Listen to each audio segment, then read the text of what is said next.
بسم الله الرحمن الرحيم. يا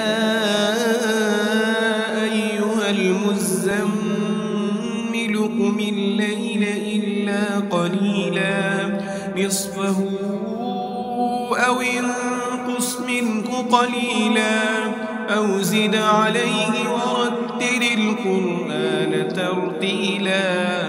إنا سنلقي عليك قولا ثقيلا. إن ناشئة الليل هي أشد وطئا وأقوم قيلا.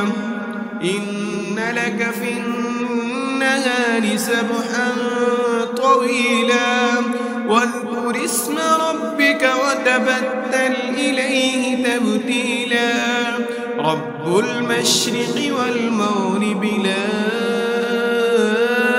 إله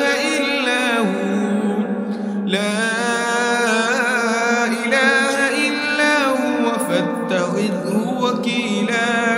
واصبر على ما يقولون واهجرهم هجرا جميلا. وذرني والمكذبين أولي النعمة ومهلهم قليلا.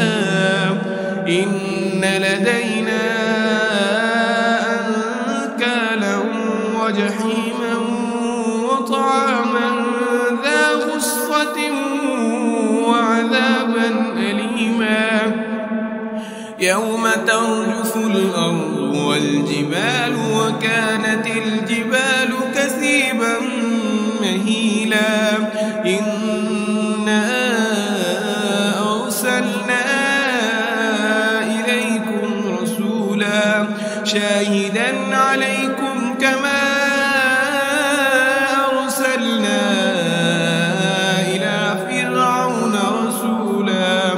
فعصى فرعون الرسول فأخذناه أخذا وبيلا.